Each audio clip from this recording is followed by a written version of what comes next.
সবার সামনে দাঁড়িয়ে মৌলিকে উচিত শিক্ষা দিল নকুল। হ্যাঁ বন্ধুরা, এমনটাই দেখা যাবে। তাই সম্পূর্ণ জানতে ভিডিওটিতে লাইক দিয়ে চ্যানেলটি সাবস্ক্রাইব করে দেখতে থাকুন।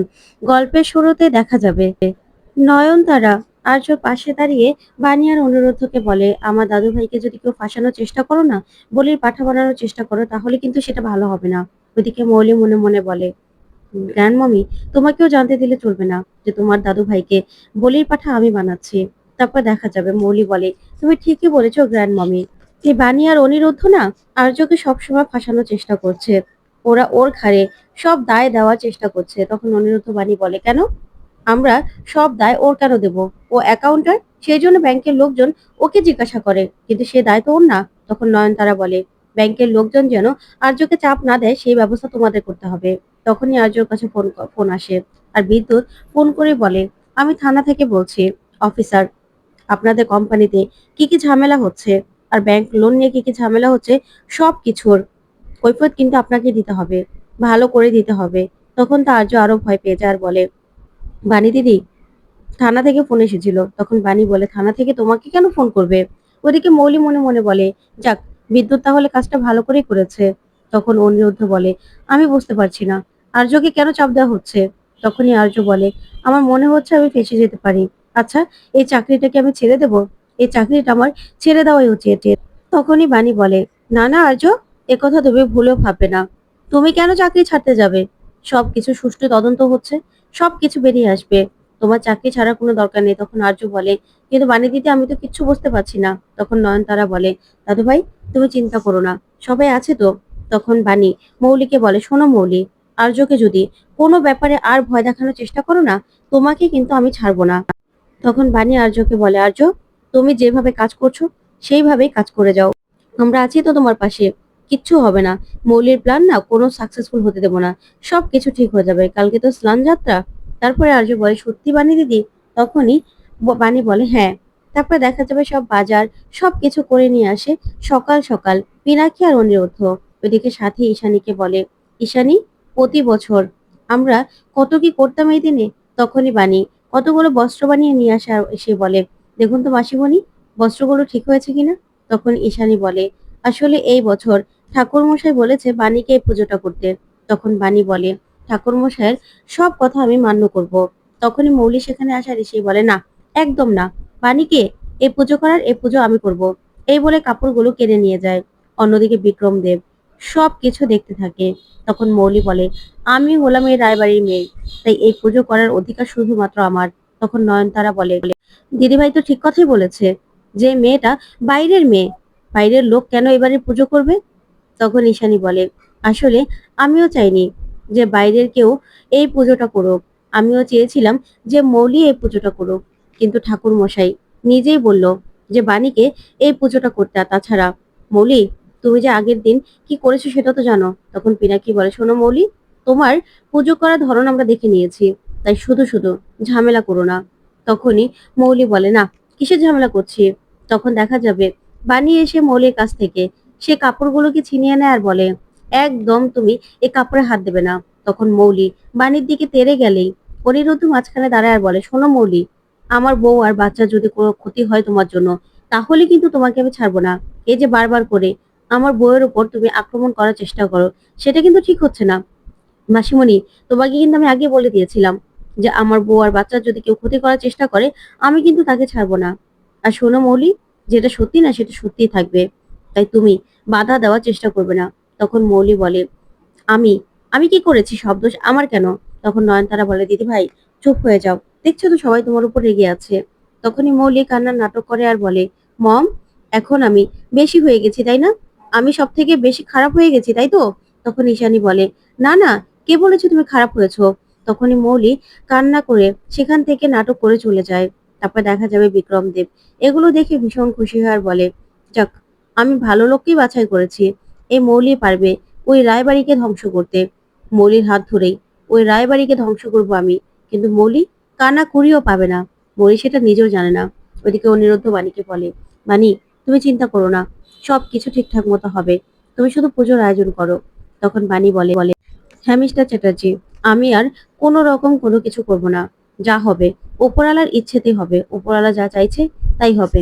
তখন অনিরুদ্ধ বলে, ঠিকই বলেছ, উপরালাও চাইছে রয় বাড়ির আসল মেয়ের হাতে এই পুজোটা হোক। তখন বাণী তাকিয়ে থাকে। তারপরে দেখা যাবে বাণী কাঁসার থালা বাসন বের করে সেগুলো মাজার জন্য রেডি করে। তখন সাথী আসার এসেই বলে, বাণী তুমি কি এগুলো মাজবে ভেবেছো নাকি? তখন বাণী বলে, আমার কোনো সমস্যা হবে না। তখন অনিরুদ্ধ এসেই কাঁসার একটা প্লেট নিয়ে বলে, না না, বাণী একদম ধোবে না। তখন সাথী বলে, তুই ধুবি নাকি অনিরুদ্ধ? তখন অনিরুদ্ধ বলে, না, এগুলো তো অটোমেটিক ধোয়া হবে। এই বলেই নিজে ধুয়ে ধুয়ে দেখাতে থাকে অনিরুদ্ধ। তখন সাথী বলে, অনিরুদ্ধ, তার মানে তুই আমাদের বোকা বানাচ্ছিস, তাই তো? তারপর দেখা যাবে নকুল সেখানে দৌড়ে আসে আর এসেই বলে, বাণী, অনিরুদ্ধ, আর্যকে না কোথাও পাওয়া যাচ্ছে না। তখন বাণী বলে, কি বলছেন আপনি নকুল কাকা? আর্যকে পাওয়া যাচ্ছে না মানে? আর্য কোথায়? তখনই নকুল বলে, আর্য সকালবেলা অফিস যাওয়ার জন্য বেরিয়েছিল, কিন্তু অন্তরা ফোন করে আর্যকে পাচ্ছে না। ওর ফোনটাও না সুইচ অফ বলছে। তাই আর্যর জন্য খুব টেনশন হচ্ছে। তখন সাথী বলে, আর্য আবার কোথায় চলে গেল? কিছু তো বুঝতে পারছি না। তখন বাণী বলে, নিশ্চয়ই মৌলি জানবে যে আর্যকে যেই ভয় দেখিয়েছে। আজকে আর্য যদি কিছু হয় না, ওই মৌলিকে আমি ছাড়বো না। মৌলি তো এটাই চেয়েছিল। আর্য আবার কোনো ভুল করে ফেলবে না তো? তখন নকুল বলে, জানি না, আমার না খুব ভয় করছে। আর্য তো খুব সহজ সরল, কি করব? তখনই অনিরুদ্ধ আর বাণী রয় বাড়িতে যায় আর গিয়ে মৌলিকে ডাকে। তখন মৌলি ছুটে এলেই বাণী বলে, আচ্ছা মৌলি, আর্য কোথায়? তখন মৌলি বলে, আমি কি করে জানবো? তখন বাণী বলে, তুমি জানো না তাই তো? আর্য আজকে অফিস যাওয়ার জন্য বেরিয়েছে, কিন্তু এখনো অফিস যায়নি। তখন মৌলি বলে, সবকিছুতে তোমরা আমাকে দোষারোপ কেন করো বলো তো? কেন দোষারোপ করো? তখন পিনাক্ষী আর ঈশানী চলে আসে আর এসে বলে, কি হয়েছে মৌলি? তখন মৌলি বলে, দেখো না মম, আর্য অফিস যায়নি, তাতেও বাণী আর অনিরুদ্ধ আমাকে দোষারোপ করছে। তখন ঈশানী বলে, কি হয়েছে বাণী? তখন বাণী বলে, মাসিমণি, আর্যকে পাওয়া যাচ্ছে না, আর্যর ফোনটাও সুইচ অফ। তখনই পিনাক্ষী আর্যর ফোনে ট্রাই করে আর বলে, হ্যাঁ, ফোনটা সুইচ অফ বলছে। তখন ঈশানী বলে, আর্য আবার কোথায় চলে গেল? আর্যর কি হয়েছে? তখন অনিরুদ্ধ বলে, আর্য কোম্পানিতে জয়েন করার পর থেকেই মৌলি নানানভাবে আর্যকে ভয় দেখাচ্ছে, নানানভাবে প্রেশার ক্রিয়েট করেছে। ছেলেটা এখন যদি কোনো ভুল সিদ্ধান্ত নিয়ে ফেলে, তখন তখন কি হবে? তখনই নকুল আসার এসে বলে, মৌলি, তুমি যদি জানো আর্য কোথায়, প্লিজ বলে দাও। তখন মৌলি বলে, আমি জানি না, বিশ্বাস করো, আমি জানি না। তখন নকুল বলে, দেখো, এরকম করো না, বলে দাও। তখনই অনিরুদ্ধ বলে, তুমি কি বলনি আর্যকে, ভয় দেখাওনি? তখন ঈশানী বলে, আচ্ছা, মৌলি কি করে ভয় দেখালো? আমাদের বলো, আমরাও জানতে চাই। তখন পিনাক্ষীও একই কথা বলে।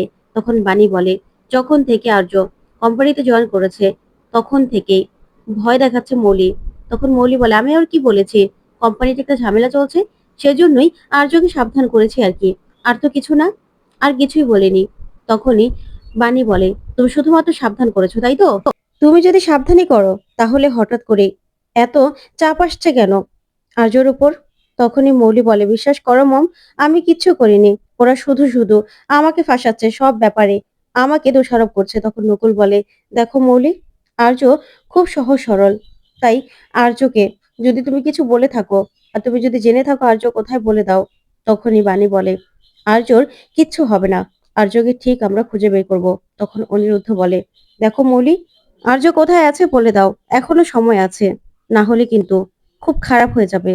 তখন মৌলি বলে, আমাকে দোষারোপ করো না তোমরা, আমি কি জানি?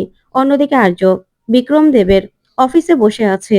তখনই বিক্রম দেব ভিতরে সিসিটিভি ক্যামেরায় আর্যকে দেখতে থাকে আর বলে, এই আর্যকে এবার আমার কাজে লাগাতে হবে, আর্যকে দিয়েই কার্যসিদ্ধি করব। তখন এই কথা বলে কতগুলো পেপারের টুকরো নিয়েই আর্যর কাছে যায়, তারপরে আর্যর সামনে রাখে। তখন আর্য বলে, এসব কি? তখন বিক্রম দেব বলে, দেখো আর্য, তোমাকেও না আমার কাজে লাগবে, আর সেই জন্যই আমি তোমাকে এখানে ডেকে পাঠিয়েছি। তখন বিক্রম দেবকে আর্য বলে, আপনি তো বললেন আপনাকে আমি চিনি না, তাহলে আপনি আমার কি করে কাজে লাগবেন? তখন বিক্রম বলে, আসলে রয় চ্যাটার্জির একসময় আমিও কাজ করতাম, কিন্তু আমাকে ওরা ফাঁসিয়েছিল, বাজেভাবে ফাঁসিয়ে আমাকে কোম্পানি থেকে সরিয়ে দিয়েছিল। তাই আজকে তোমার অবস্থাটাও না আমি সেরকম দেখছি। তাই চোখ কান তোমাকে খোলা রাখতে হবে, আর ওদের সব চক্রান্তে তোমাকে প্রতিবাদ করতে হবে। তখন আর্য বলে, কি বলছেন আপনি? তখনই বিক্রম দেব আগের পেপার দেখায় আর বলে, দেখো। তখনই আর্য সেখানে বিক্রম দেবের পদত্যাগ দেখে, দেখেই বলে, আপনার সঙ্গে কি হয়েছিল? তখন বিক্রম দেব বলে, ওরা না আমাকে বাজেভাবে ফাঁসিয়ে দিয়েছিল, তারপরে আমাকে পদত্যাগ করতে বাধ্য করেছিল। তখন আর্য বলে, "তাহলে আমার এখন কি করা উচিত?" তখন বিক্রমদেব বলে, "নিজের জন্য লড়াই করো। তুমি না কিছুতেই ওদের কোনো প্ল্যান সফল হতে দেবে না। তোমাকে সবকিছু ভেস্তে দিতে হবে।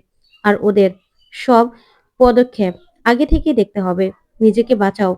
নিজে ফাঁসা থেকে বেঁচে যাও।"